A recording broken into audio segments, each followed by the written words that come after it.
To race around the planet is one of the greatest adventures on Earth. Things can and do go wrong. On almost all boats there is a world of experience, so the crew are ready for anything.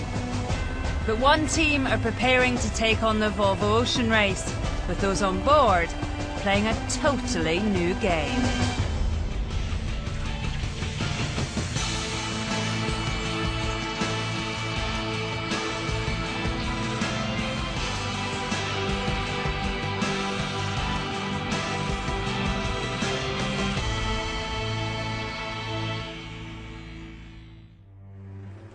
It's 6 a.m.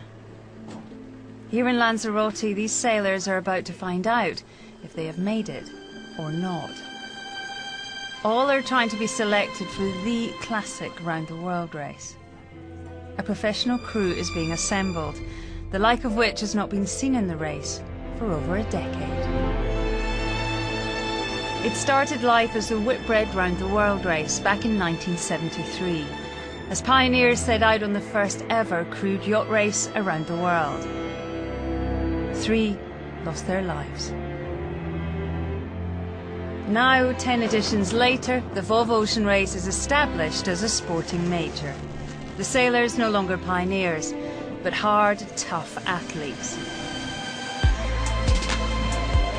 Only 2 people in the world have won this race 3 times. Kiwi Brad Jackson is one of them. It's very physical, and it's definitely become a lot more physical over the years. The sails are getting bigger, the boats are going fast, it's just hard at work. So the more big guys you can have, the better. You need to be mentally pretty tough as well. Stuck on a boat with 10 guys in a very small space, you're tired, you're hungry, you've really got to trust each other and work for each other. And it does feel like a bit of a rugby tour almost, that sort of tight-knit team. The next edition starts in 17 months' time. A 45,000-mile race that will stop in 9 nations. Right now, the event and the entries are investing thousands of hours planning. But out here in Lanzarote, one campaign is ahead of the game. Sweden's team SCA are already out on the water training. Ready to hoist, Master Genoa. Coming down, here we go. In the last 3 editions of the Volvo Ocean Race, the team that was up and running first won the race. If SCA won the race, or even secured a podium place, they would make ocean racing history. Because for the first time in 12 years, an all-female crew will be on board. Ready to hoist! Drop it! In Lanzarote, 5 male coaches with a combined experience of 20 races are here to train the crew and decide who makes the team.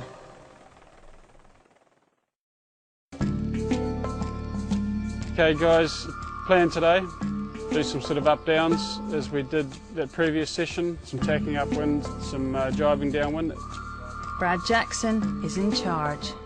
Getting on the rail, trimming properly, downwind we do our jibes as we've been doing before. All the women here have impressive sailing CVs, but for most this is a completely new world. The project is led by a man also with Volvo Ocean Race winning pedigree. Sweden's Richard Brizius has masterminded 5 campaigns, delivering the winner twice, once with Brad Jackson. His worst position was 9th in a 10-boat fleet, and that was with an all-female crew in 1997. 16 years ago you had a women's entry in the Volvo Ocean Race. Were you disappointed with the result?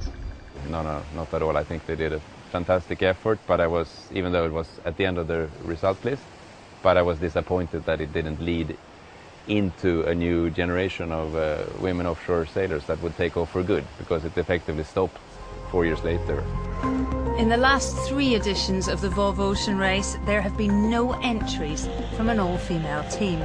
In the past, when you've been picking a men's team, you almost just go shopping with your checkbook, and you know there's plenty of people with that kind of experience, but I mean this is very different.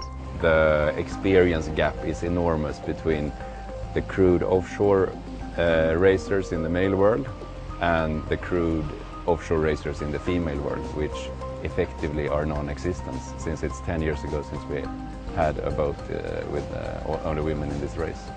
So I think that's a huge challenge. One of the senior coaches on the SCA team is Magnus Olsson. He competed in 6 editions and won it once. People say it's the toughest race there is in the world, but it's much more than that. It's big waves, it's icebergs, it's incredible team spirit, it's you want to win. But of course you have bad days and sometimes you hate it. It's everything. It is the race. All elements of the race that have been there from the beginning. But some things have changed. This race is incredibly physical. The stronger you are, the better it is. You get an advantage over the others if you're a stronger crew, for sure. The potential uphill challenge for an all-female crew and the fact that no woman has race experience from the last decade has not put people off. The interest has been enormous, which is wonderful. We have hundreds and hundreds of women from all over the world who want to be part of the crew. Out of those hundreds of applicants, we have screened and we've selected a group that we've brought down here to Lanzarote, and we have tested and tried them out both out on the water and in the gym, and done assessments on a personality level as well. In January, the crews began their trials. First off the English coast, and then for some a 1,500-mile test to their Lanzarote base. From the hundreds of sailors who've applied, 20 have been trialled, and the first 5 crew members are about to be selected.